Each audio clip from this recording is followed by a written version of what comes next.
All right. It is officially Tuesday, April 14th, 2020. Steve is rocking the third eye. Yeah. Our friend Xenia is back. Welcome back, Xenia. It's wonderful to have you here live again with us Thank you. on our ACT-based self-isolation support, number 6, if you can believe it. Yeah. Woo! I haven't even shared this on the Soci yet. We've already got people watching, so welcome, folks. Thanks for joining us. Hi, Very people. nice to see you. Yeah. So let's do a quick check-in. How are you two doing today? First of all, I'm feeling exceptionally silly today. I can tell. This is not me though. This is my daughter. My daughter gave me this. Yeah. It totally, by the way, is fitting. It's totally awesome.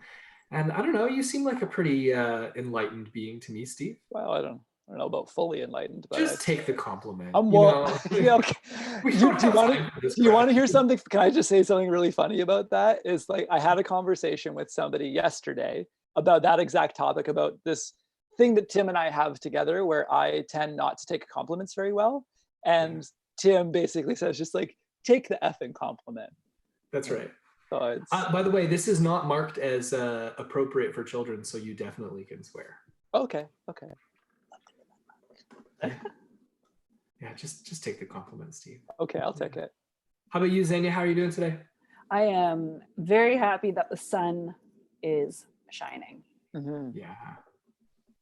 It's a little cool out, but the sun is shining. It's a little crisp, but the sun is shining. Whereas yesterday was warmer, but very gray and windy. Very gray and windy. Although I like the wind a lot.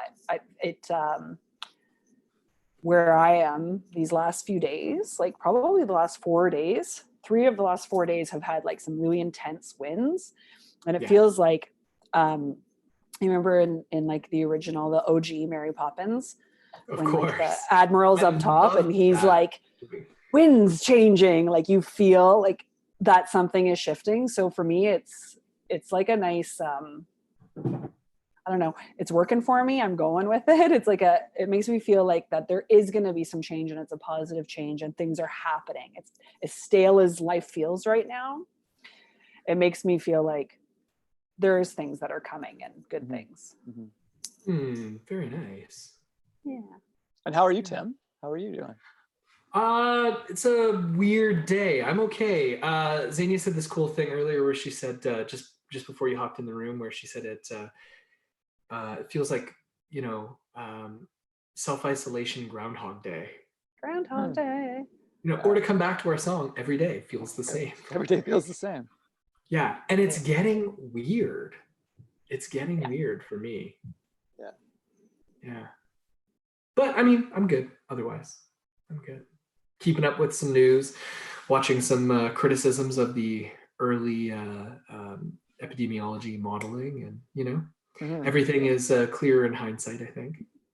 Well, yeah, especially since this is something sort of brand new for us in the age that we're living in. And so like how, as much as like, I almost equate it to, for me, like birth, not me giving birth, but being a birth partner, and how you can plan and plan and plan. And then when sometimes nothing goes your way and you're like, okay, like as much as we can plan for this, we really can't plan for it completely. Yeah, that's beautifully said. Yeah. Very beautifully said. Yeah. So, Xenia, I think you offered to guide us through a meditation to get us started and to get us situated here. Are you still open to doing that? Yeah, let's do this. All right. So I'll invite you to come into a comfortable seated pose, whatever that looks like for you. If it's comfortable, you can close your eyes. If at any time you feel like you need to open them to reground, to reconnect with the space that you're in, please go ahead and do so. If you don't want to close your eyes, then I'll invite you just to simply kind of soften your focus, soften your gaze. And the act of closing or lowering the eyes is a way of bringing our external awareness inward, our inner awareness, which then becomes our insight. So as the eyes close or lower, allow there to be a dropping in. So imagining that as the breath comes in, it's drawing down towards your heart center. Feeling that part of your heart. If you'd like to place your hands, the palms on the heart, go for it. And take a moment to simply connect with your breath here and now. However it is showing up for you in this moment. Feeling the sensation of breath. Expand the body. And then release, a softening, deepening, a letting go with each exhale. Not just experiencing and feeling the exchange of breath, but watching how the breath moves through our physical body and our mental body. Allowing thoughts to come in. And it's just as easily as they come in, allowing them to continue to go. Like a leaf moving down a stream. Sometimes a thought may get caught up in a little whirlpool. Acknowledge that, and then see how it manages to find its way back in the stream and carry on its journey. Resting on the waves of breath. And through each inhale, there's a lengthening, maybe a little wiggling of the body, a creation of space. And with each exhale, there's a letting go.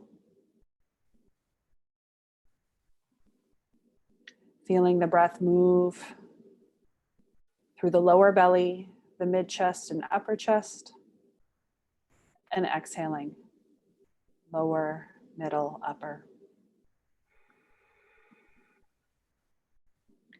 Now I invite you to release any formal way of breathing and simply allowing the breath to flow in its own natural state, however it is showing up for you in this moment. You may wish to release your hands, let them lay gently in the lap.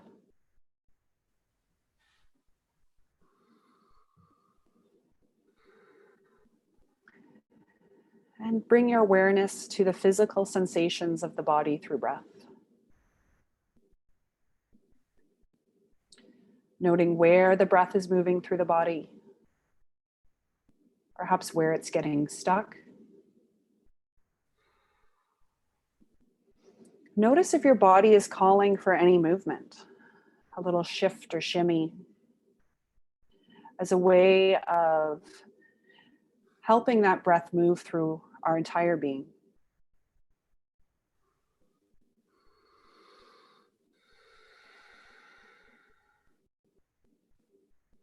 And then before we come out of this simple guided breath meditation, I invite you to imagine the room in which you are sitting, bringing to mind any area or item of the room that you can recall in memory. And bring yourself into your space. Feel the areas of your body that are connected to the chair, the floor, the couch. Sensing those areas, those furniture, those items in your mind. And then coming back to the sensation of breath in the body.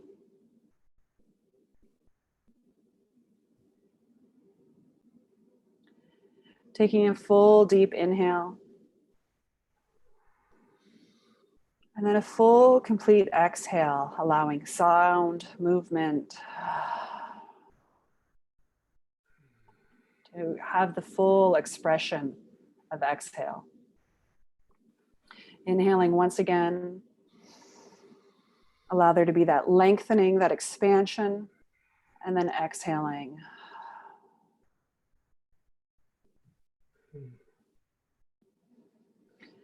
And then slowly, when you're ready, allow the eyes to begin to open, the gaze to lift. And take a moment to take in any sights, colors, textures. And then let that go and come back and join us.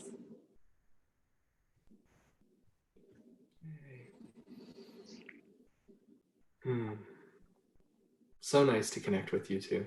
Yeah, that was exceptional. The two of you are such talented meditation facilitators. Thank you. Thank you. Thank you. Such a pleasure. I take the compliment. He's learning. I'm getting better. I'm getting better for sure. It's a practice. It's all a practice, right? It's a yoga practice. It's a meditation practice. It's not a perfect. It's a living practice. Mm-hmm. Yeah. Need not be perfect. I love it.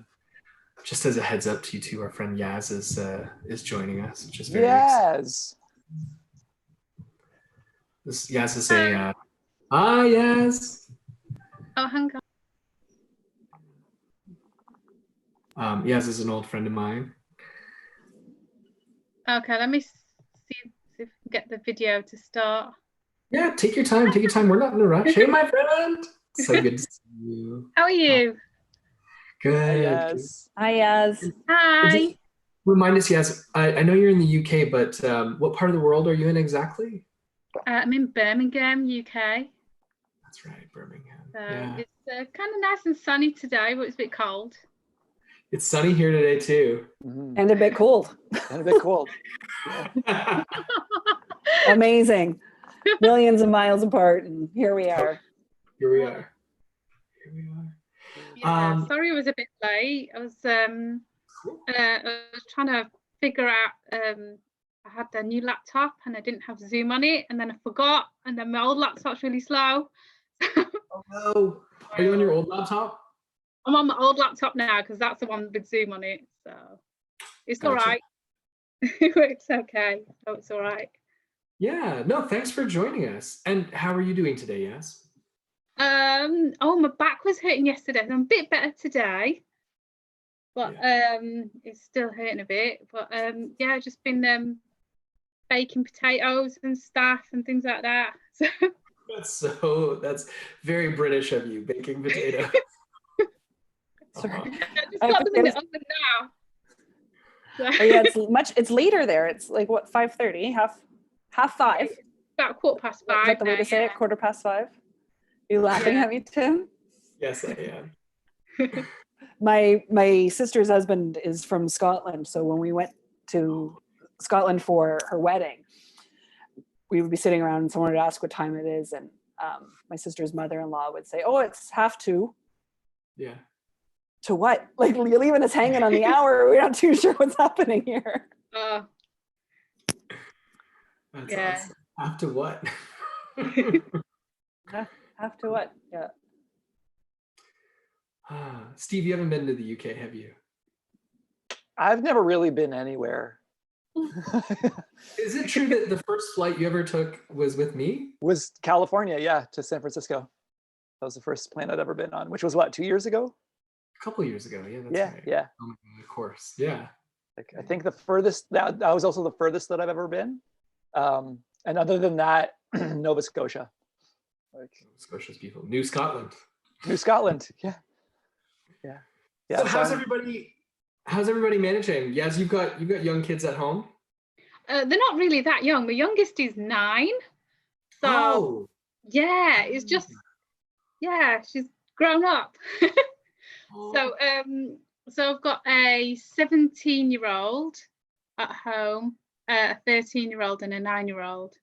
So they're still keeping me busy, but they tend to be on their devices and computers, phones and stuff. So and reading as well. So they like reading.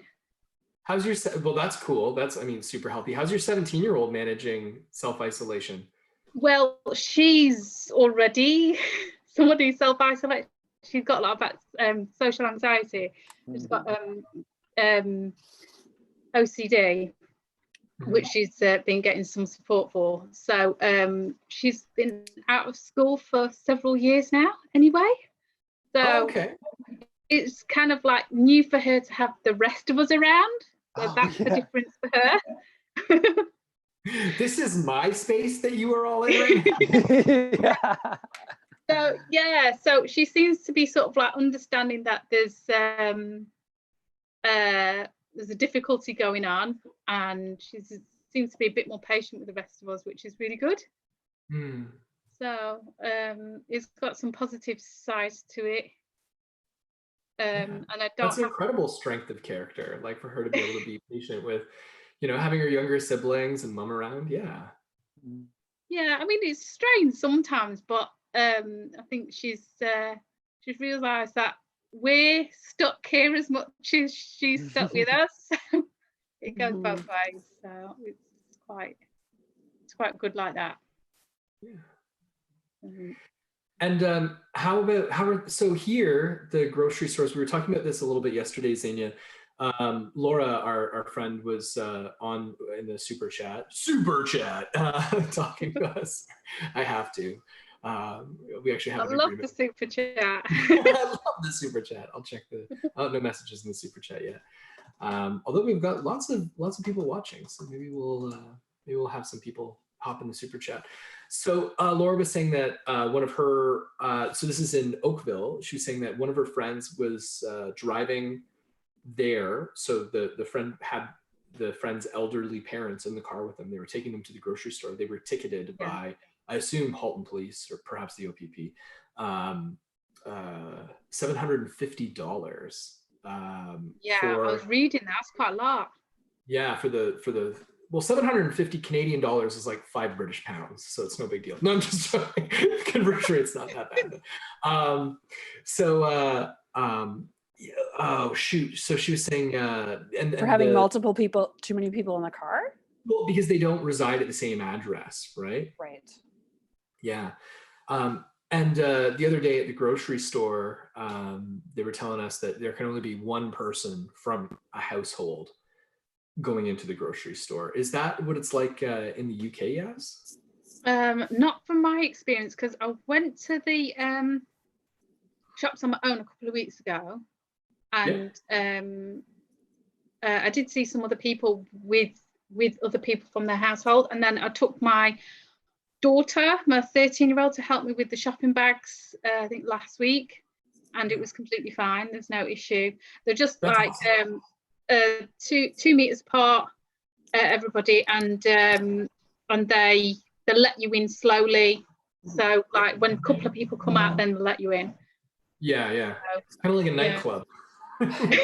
Yeah, this is something that like I'm really aware of my privilege right now too. I have a partner that can go out and do shopping, so I can stay home with the kids. But I remember when this first all started, and if there's something that I felt like I had to get that was a necessity for whatever reason, right? Like something that couldn't wait. Maybe it was like a kid's Tylenol, whatever it was. I kept thinking about, this was before like you couldn't have extra people go in. I thought that it was still 2 people were okay. So maybe it has shifted. But I was thinking about like, well, what do I do? I don't want to take the kids in regardless. So does that mean that I'm leaving them in the car? And then if I'm leaving them in the car to run inside to Shoppers to get Advil or whatever, is that now then putting me at risk for Child Protective Services? Yeah. Right? Yeah. Like you could leave like a 15-year-old in the car. They don't want to come in. Cool. Can I leave a 9 and 5-year-old in the car? How does that work? And then thinking about just that. So say I'm a single parent. I've got 2 little kids. I can't take them into the grocery store. I don't want to take them into the grocery store. Yeah. There's limits on things to buy. So even if I had a partner or a friend, somebody that was doing grocery shopping for me, they would have to go out twice because they're only allowed a certain amount of bags of milk, certain amount of bags, things of this. And then people are going more frequently because they have to say shop for multiple people. That's an interesting conundrum that you're bringing up. I mean, the logistics of this are incredibly difficult. Yeah. So aware of my privilege that, hey, Marco gets to. It's a privilege for him, but it is kind of a little bit of a privilege for him too, that he is able to go out and do that, right? He's privileged in the sense that he can physically go and do it, right? It is a different turn on the privilege, but I have friends that are single parents that are alone and they can't, or they're living with or caring for their elderly parents, and how, or both, that sandwich generation, which is just growing and growing, of how you manage to do those pieces, and which law supersedes. That's I think in England it's a bit more relaxed, to be honest. So I haven't seen many people taking the children out, but I do know that there's no laws against it, because I know that it's difficult for people if they're single parents and stuff. So but there is a lot of people giving you funny looks when you take kids out, like, couldn't you just leave them with somebody else? Or but then not everybody has got someone. I'm privileged in the fact that I live with my mum. She's quite old, so nice. I can pop to the shops and stuff and things like that. But then I'm very wary about going out in the first place, because she's over 70 and she's in the vulnerable group. So I don't particularly want to be mixing too much anyway, going out. So to protect her. So it's just as and when I need to, as less as possible, but it's increasingly difficult because there's quite a lot of us to feed. Yeah, absolutely. And shout out to all the caregivers and single parents. I mean, not easy. Yeah, there's a bunch of things that I really didn't, for me, like I didn't really think about at first. Even within, like, I have a friend who works, she's a social worker, but she works with youth. And when it really hit that the schools got shut down, and this is something I just didn't think about at first, was she posted an article about how, like, for some kids, the safe space to be is at school. And now there's no safe space for them because they're at home with maybe parents that can't really take care of them or don't want to, or maybe the environment is a little bit dangerous. And I was like, and sort of like what Xenia is saying is like recognizing the privilege that we have of, like, that's a really big privilege for some kids to be at home right now and to feel safe and taken care of. And this whole situation has a bunch of, like you're saying, Tim, like a bunch of logistical fluidity to it that, like, that it's all hitting us in a different way. I even have a friend that I was talking to yesterday, and she's still working at in the food service industry, providing food for underprivileged people, for homeless. And a bunch of people that she worked with, they started off with 21 staff and now they're down to 6. And and some of the staff that eventually ended up leaving the work and being at home, she's talking to them and they're saying to her, oh, this is a very peaceful time for me, like, because they're at home and they don't have to go anywhere. There's no responsibilities. And her response was like, oh my God, how could you feel that this is a peaceful time? And then that conversation then started to roll out, is that, well, we're all in different circumstances, and how this is going to affect us is much different topographically. Right? The way that this affects me is going to be different than the way that it affects even my neighbor, right? Or the person that lives behind me, or the person across town, or the person in the UK. I remember, Tim, one of the things that I wanted to talk about, and then you're right, I said to Tim, I had some great thoughts last night about what we could talk about today, but I can't remember them. He's like, well, maybe they'll come up, and they have. So Sunday anxiety is different now. So talking about that I love it. About it's peaceful at home. So for me, the weekends are when my husband's home. So I have a partner to help be with the kids, do that sort of stuff. But my response too is also that because I have that extra support, I tend to get very emotional and feel a lot of feelings, a lot of conflicting feelings, because I have space to do it, because I have someone else if I need to go and take a minute and cry or let out some anger. there's somebody else to watch the kids and take care of the kids. And then, so that happens more on the weekends. And then the Sunday anxiety hits, which still happened, even though Monday was a holiday for some. My husband worked yesterday, that my Sunday anxiety showed up as he's going back to work. So he's back in the line of fire, if you will, in the terms that he's being out, he's connecting with people. Oh yeah. It's another week of this. Exposing. Yeah. And then we're into a whole other week again. So here kind of starts the week again. And it's a different level of Sunday anxiety that maybe showed up when, I was working in a job that wasn't working for me anymore. And that dread of going to work on the Sunday. So it's a different kind of, I'm alone for 12 hours a day with the kids. That's showing up. And what could be peaceful for some is really stressful for others. I have a bunch of friends that work in hospitals and are frontline workers. And one of my friends I was talking to yesterday, she's a manager and she manages 4 hospital sites. And I said, how are you doing? And she said, you know what, we're okay. She goes, but Mondays are our worst days because everyone's coming home from the weekend where they've been at home. They've been feeling safe. They've been feeling peaceful. And then Monday comes and everyone's anxiety level and stress level is up here because here we go at it again.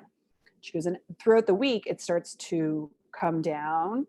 And then by like Thursday, Friday, they're like, yes, we're in this together. We can get through this. And then they go back into the weekend and the cycle starts again. She goes, we're on coming out of a 4-day weekend. So I haven't checked in with her yet. She's at work. But like, she goes, I imagine Tuesday will be really rough because it was a longer period of time for people to be home. Yeah, it's a different sort of social kind of clock, like a timeline. Yeah. Yes. And I also so let's come to a couple of media issues. So President Donald Trump has an unlikely ally in his recent statements calling the novel coronavirus the Chinese virus.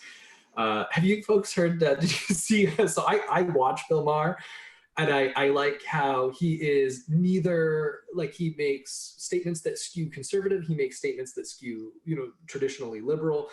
I really like Bill Maher. Have you seen? Same. Yeah. So he was defending calling the novel coronavirus the Chinese virus, saying that this is not a social justice issue. And he says, do people criticize, like, do folks remember, Steve, we were even looking at when we were running the yoga teacher training, countries that we couldn't run it in due to the Zika virus. And Bill Maher saying, like, nobody complained about the Zika virus being a racist term, or the Ebola, calling Ebola. And I brought this up with a friend where I was like, yeah, isn't that odd? And the friend was like, are you sure those are places?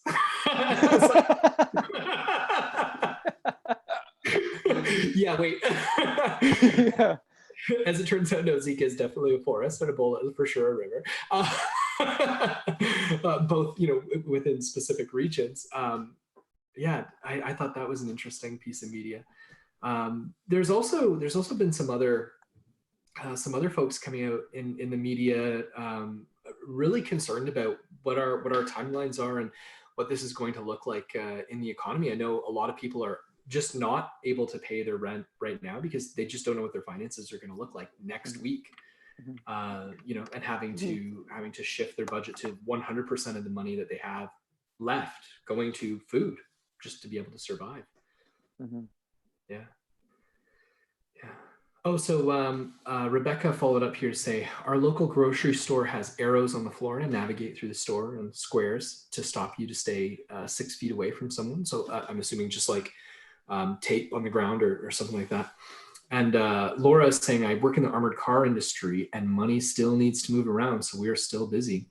What I was asking in the super chat is cash still a thing? Because I've noticed grocery stores and retailers here that are still open in Hamilton are saying contactless payment and cards only, not taking cash. Yeah. Yeah. I think some are. I asked that a couple times where, again, my privilege came in and I went and got a Starbucks. If that's my once a week that I'm going to go and I come back and I treat myself to Starbucks and the kids to the cookies. I asked them, I said, are you taking are you Cash. taking any cash? You're not taking cash. And they're like, no, we are. So I think it's, they were wearing gloves, they were doing things, they were putting it away. It's the same sort of thing with the trays, like coffees are coming out on the trays, or the hockey sticks. Oh, yeah. I don't know, yeah. Yaz, if you saw any of those either social media kind of memes and posts about how us Canadians who love and adore hockey are using hockey sticks as a way of like attaching them to an ATM to hand stuff out. Did you not see those, Steve? I've never seen that. That's hilarious. I've not seen them. I've not seen them. Yeah. I'm gonna look the them now. Are the Scots using golf clubs? Is that? There we go. Well, I'm just saying, like, This could tumbleweed, really. But it's a good call. Yeah, and I know that there's Canadians have got strong links with hockey, but that's why it. So yeah, I didn't know that the stuff with ATM machines and money and stuff. But over here, yeah, people are reluctant to use cash. So my sister, she did a bit of shopping for me yesterday because her husband was around, so he had his car, so he did all the driving around. And when we was trying to give her some money at the door, when she dropped it off, she was like, can't you just put it in my account? I was like, I'm broke. I got no money in my account. So I was getting my mum, she paid for the shopping, but she only had cash. So my mum was saying, I've got new notes, the new notes, don't worry about it. Yeah, she was like, oh, all right then, go on. So but yeah, she goes, a lot of the shops are not wanting to deal with cash. Yeah, I think that's the same here. Laura followed up and said cash is legal tender, so they're actually not allowed to refuse it. And that's probably the case. They've got signs out that say, that they prefer, contactless payment and credit cards or debit cards, using the terminals. But yeah, I'm assuming like if you have cash money in hand, they have to accept it. Yeah. Yeah, I've been sent vouchers from the school actually, because my kids, they're entitled to free school meals at in their schools because I'm a student and I'm not working. Yeah. So they've actually been sending me like £15 a week each voucher for them for each week they miss. So that's been really helpful actually. So I printed them out, took them down to the store, cool. And they seem really appreciative that I printed them out, because a lot of the people, they're like just having it on their phones and they're having to touch their phones and stuff. Oh so, yeah, no. Yeah, so I was like, the guy and behind the counter, he seemed really happy that I printed them all out and there's less transactions going on.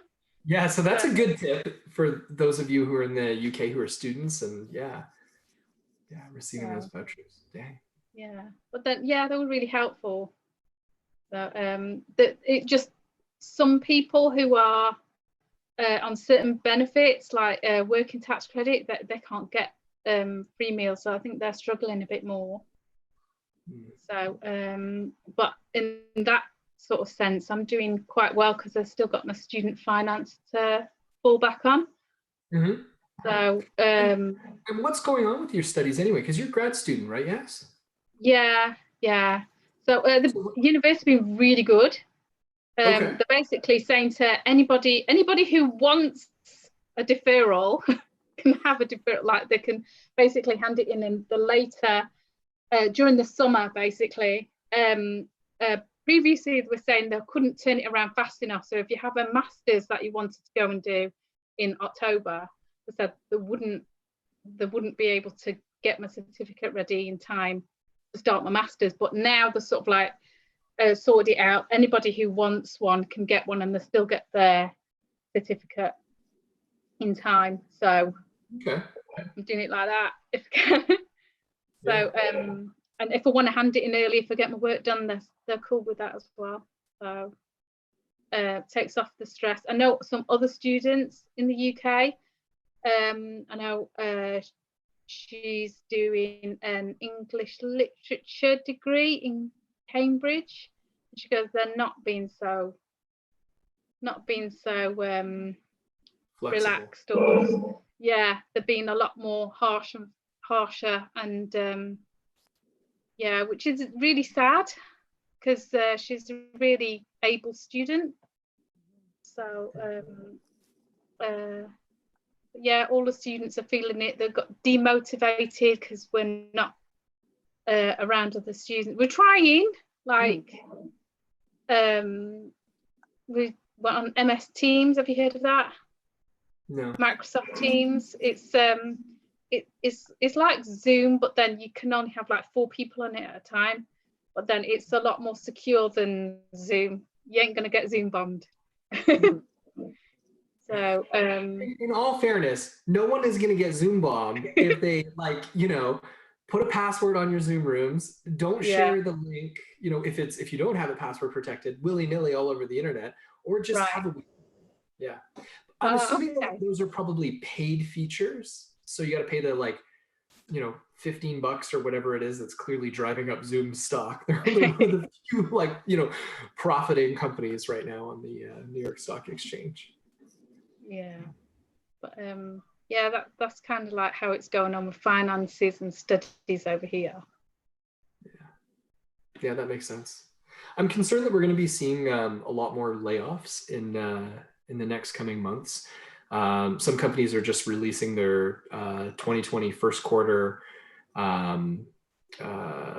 earnings, and of course, I mean, you know, we have to expect that you know, lots of companies just kind of generally across the board are not doing so well. I saw a really interesting infographic from Neil Patel. I don't know if you folks follow Neil Patel at all, but he was showing how, you know, obviously, like, the restaurant industry is down, the grocery industry is through the roof.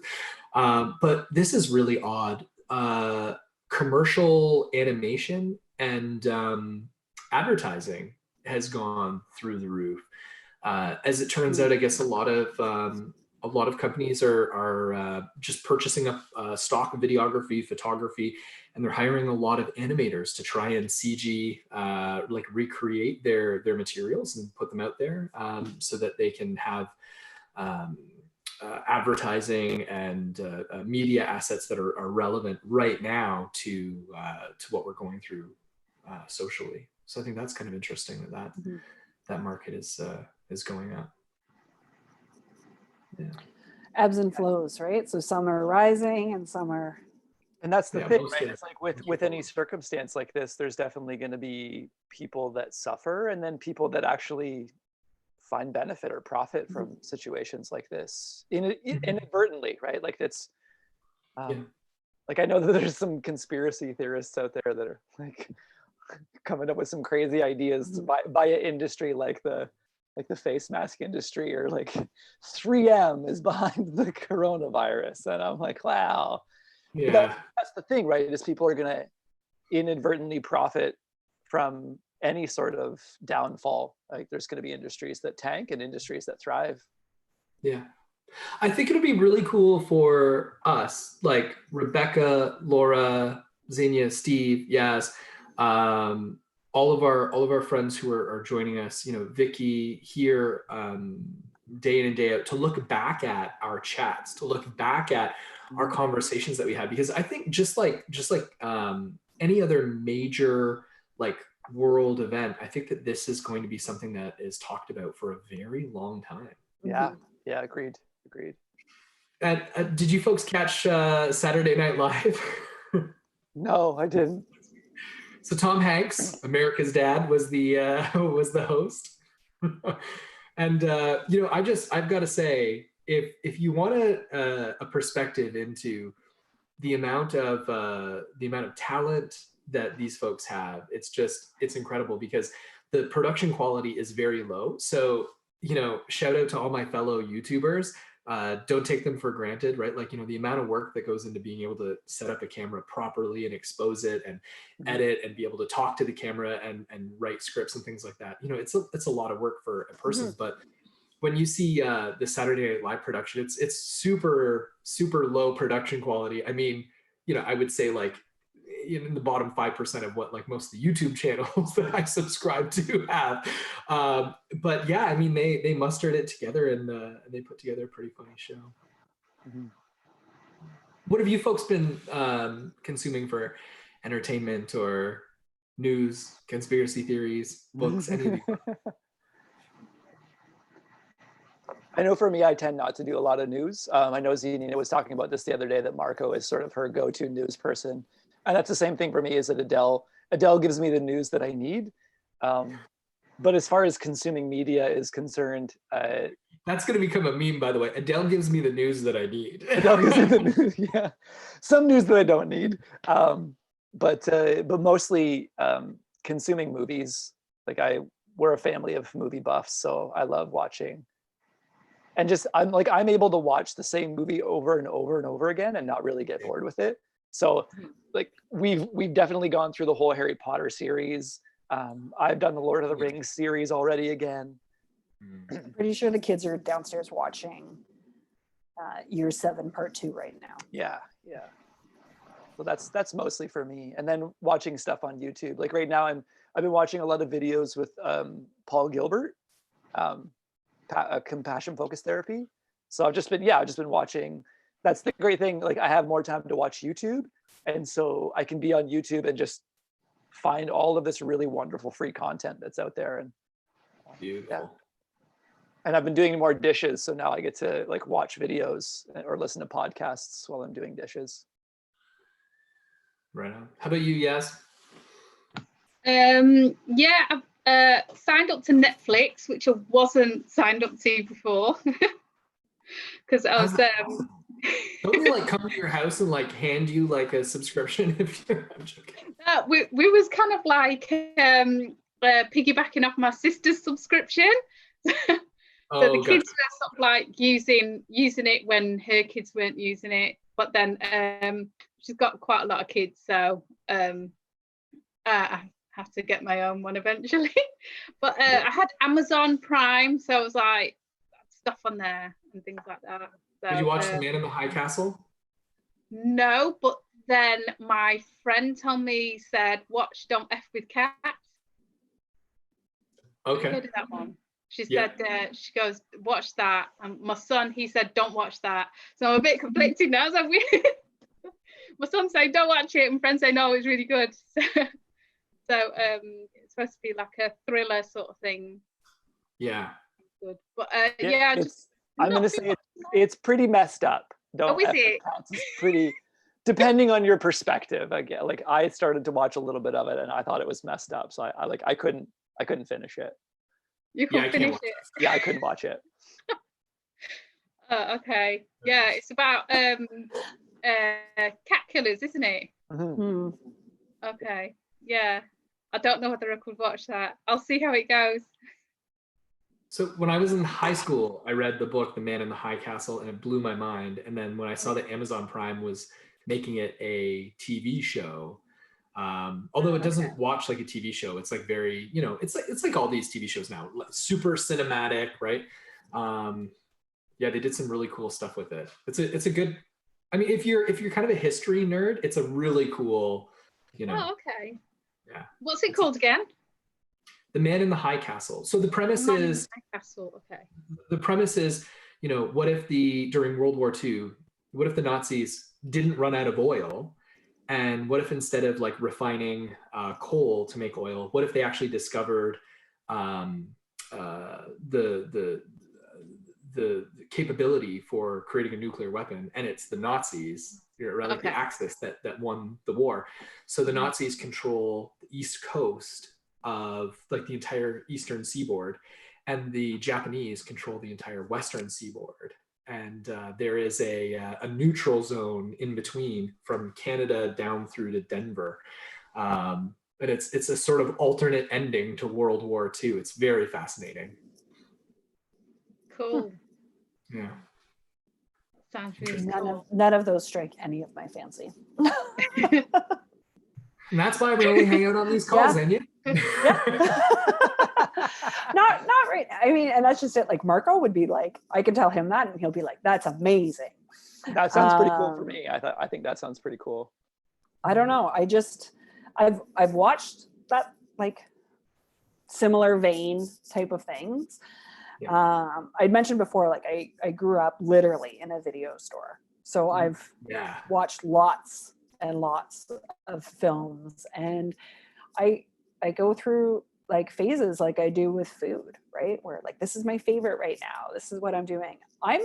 As much as I'm still on screens and everything that I'm doing is on screens, right? So all my client sessions are on screens, all my note taking is on screens, all my kids' schoolwork is on screens. I'm starting to have a more adverse reaction to being on them, and not wanting to. So I've been rewatching Glee. It's silly. I liked it for the music, but what I'm noticing I'm doing now is I'm watching it and then I'm hitting like the fast forward button. I'm like moving through it and but still watching it all. So it's an interesting observation and watching of myself, how I'm responding. I don't want to be on a lot of the media. Yeah, I don't want to be on a lot of social medias, but I'm still finding that I'm going on them. Yeah. So last night I was like, I'm going to go back to just reading books. Yeah. And limiting some of the screen stuff. Because I find I'm on it way more now than I think we all are. And one of the things that was coming up last night when I was talking with Marco was, as you talked about your daughter with social anxiety or anxiety. I've worked with a lot of youth in my life and worked in hospital programs where they would have major anxiety that would be affecting the way that they wouldn't have to stand up and do presentations, right? So I've worked with a lot of psychiatrists that just do like a blanket.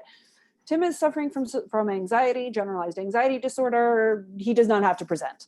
Totally. And I'm thinking about what this is going to look like moving forward. And that was awesome. That was great. Little sidestep, little shimmy. What this is going to look like as an outcome.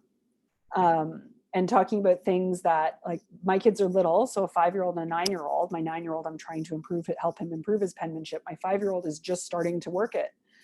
So the two things that are coming up are people going to be having difficulties with communicating in person again once this is all done? How is that going to look?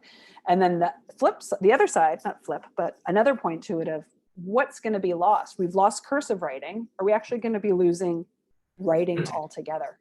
Sure. Yeah, and how those pieces are going to be coming. So all of that kind of circulates around. Am I watching TV? Am I on screens? As much as I love film, I went to theater school, so I love film. I love acting. Really? I love all that stuff. School? I did. Yeah, I went to theater. George Brown for performing arts. Oh, cool. I was involved in theater since I was 7. Yeah. Wow. That I'm missing, as much as I love all that stuff, I'm having a different reaction to it, and it's not enjoyable, but I'm still going to it. So kind of, it's a hook right now. It's leaving me not feeling great. Yeah. So I've been having a lot of, so I love to write. I love to generate content, meet with people online. But because I'm meeting with all of my clients online, meeting with you folks online, don't get me wrong, I'm loving this, and this is necessary for me. Yeah. I'm noticing that my eyes are feeling really fatigued when I'm done work. I'm noticing that I don't notice it when I'm on the call, but when I get off the call, I'm feeling super nauseous. Yeah. I haven't noticed how much screen time actually physically impacts me. And I'm wondering, will my biology figure out how to adapt to this? Or am I just going to have to wait until this whole thing is over to not have this kind of chronic nausea experiencing this? Yeah. Because that was one of my kind of go-to things, right? I typically see clients, in person. And so one of my ways of, decompressing, I'm used to getting up early and writing, but I'm doing anything that I can to get away from the screen and spend less time in front of it. Yeah. And it's hard too, because I can't get out on the trails like I typically do. Being a theater subscriber, love going to the theater, can't do that. The theater is closed down as well. Yeah. I've put on subtitles when I am watching something. Oh, that's interesting. Yeah. We do that for my kids, hoping that they learn how to read quicker. And my kids do it anyway themselves because they like the volume low on the TV. So they like it like that. So yeah, they have subtitles on a lot anyway, which is nicer for me because it's quieter in the house. And then I can kind of go and do my thing, but then they tell me off when I've got my music playing too loud or something. So like this one here, the one that you just seen, she came and started complaining about my music choice. You see that comes Oh, you're getting some feedback from her now. She was watching horror and she didn't want to listen to Counting Stars while she's watching horror. Fair. So I changed it for Jimi Hendrix and she seemed happy, so I was okay. That makes sense. So before we wrap up for today, Steve, do you feel like guiding us through a brief movement practice? Okay. I was thinking about doing something a little bit different and novel today, if that's okay. Is that cool? Absolutely. So it's easier. Yes. Oh, now we can hear you. You're back. Okay. So what we're going to be doing today is some stuff with feet and ankles, because we've been doing a bunch of spine stuff. We've been doing a bunch of like arms and stuff, but we haven't really hit a lot of lower body stuff, and we haven't hit the feet. And for me, I think that the feet are so important. One is that we tend to ignore our feet, I think, on a regular basis as far as movement is concerned. Like we do our biceps, and but we don't tend to do a lot of feet stuff. So I want to do some feet and ankle stuff, if that's okay. So I'm going to adjust my computer so that you can see my feet. Know that they have been washed this morning, so they're not going to be too dirty. Right. So we appreciate that, Steve. Hi, everybody. So I wanted to start off. So if you have space, if you're sitting on a floor, or you can just have your feet down on the floor in front of you if you're sitting in a chair. Just know that I take pretty good care of my feet, so they look super nice for you guys. And the first movement is going to be just some simple ankle circles. And so beginning to circle the ankles in one direction.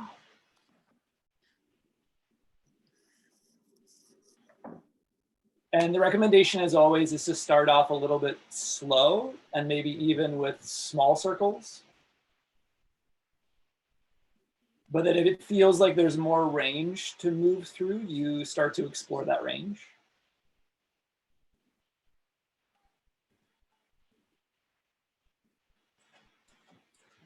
One of the things that you might begin to pay attention to is how your toes naturally want to follow what your ankles are doing. So that as the top of the foot moves away from the shin, more than likely the toes will want to point. As the top of the foot comes closer to the shin, the toes will want to curl back, and that's okay. Just to notice that. And then we'll switch directions.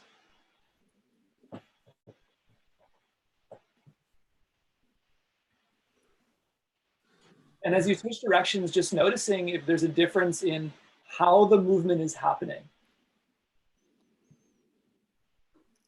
Like for me, when I circle counterclockwise, I get much more clicking and popping in my ankles.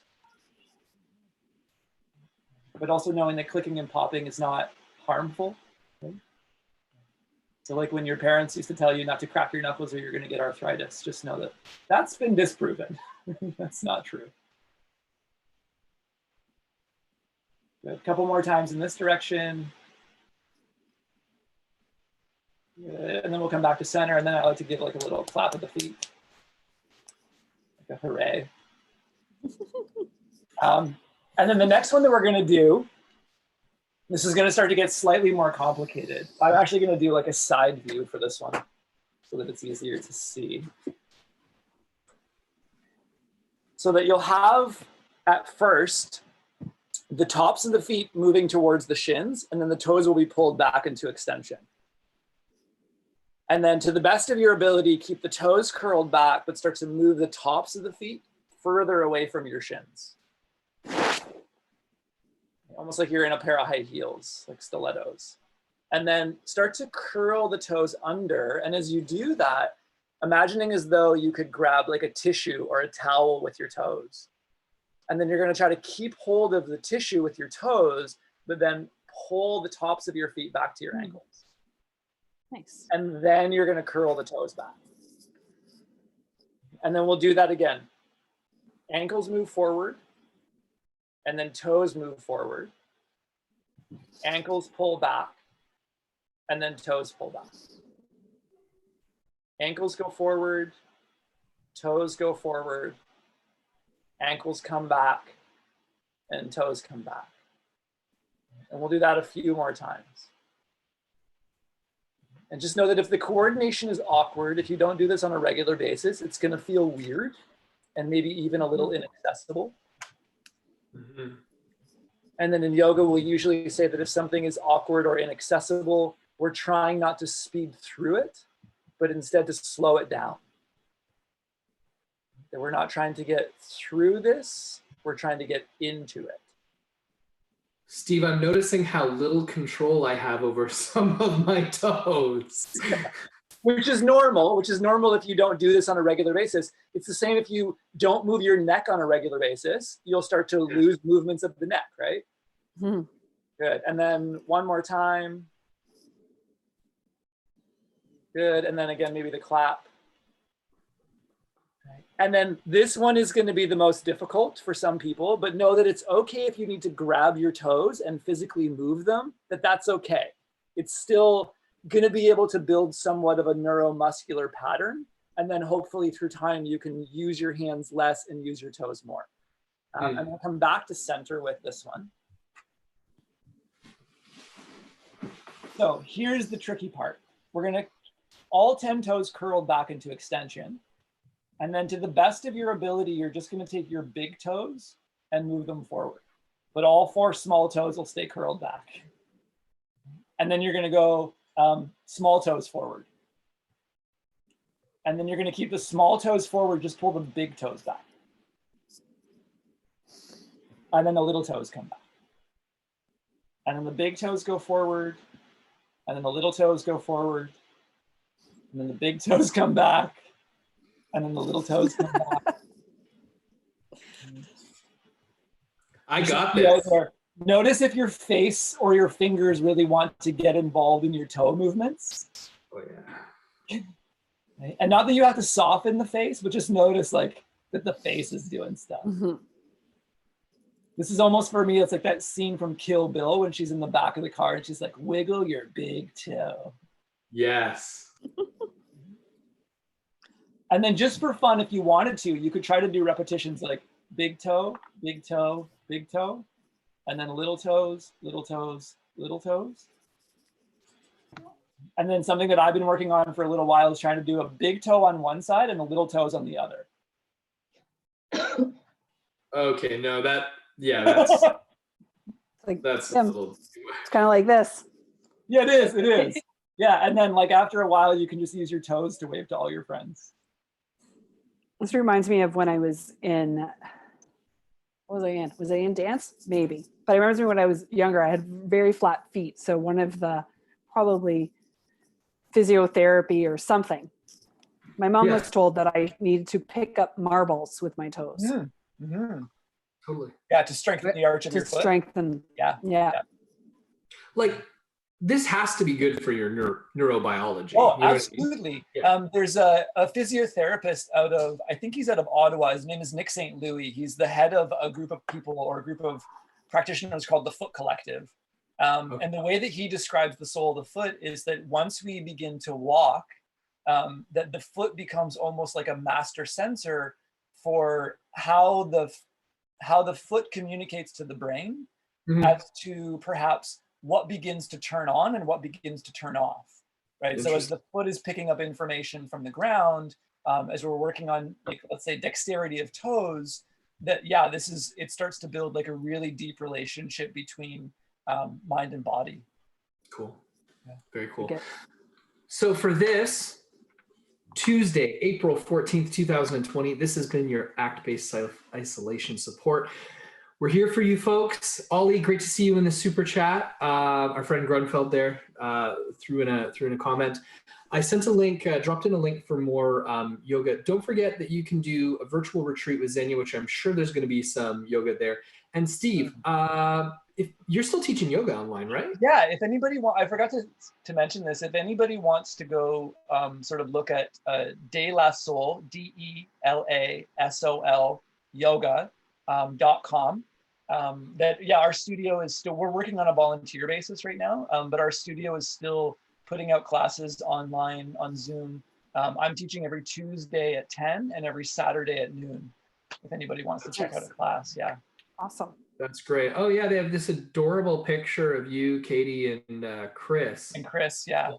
All wearing little like white, almost muscle shirt looking things. I'm going to throw the link to De La Soul Yoga into the super chat. Yeah, I mean, show some support for De La Soul. They do some great work in the community. Or for your own local yoga studios, if you can look them up. I mean, I'm sure that all of your local businesses are just hurting. They're still paying rent and doing what they can to continue to exist. All right, everybody. I hope that you have an absolutely wonderful day. We're going to see you tomorrow. Yaz, thank you, my friend, for joining Thanks us. so much. Thanks, Yaz. Thank you for having me. Yeah, we're lucky to have you. All right, everybody. Have a wonderful day. Yeah. Thanks. Blessings to you guys. See ya. Yeah. Bye. See you tomorrow. Bye, everybody.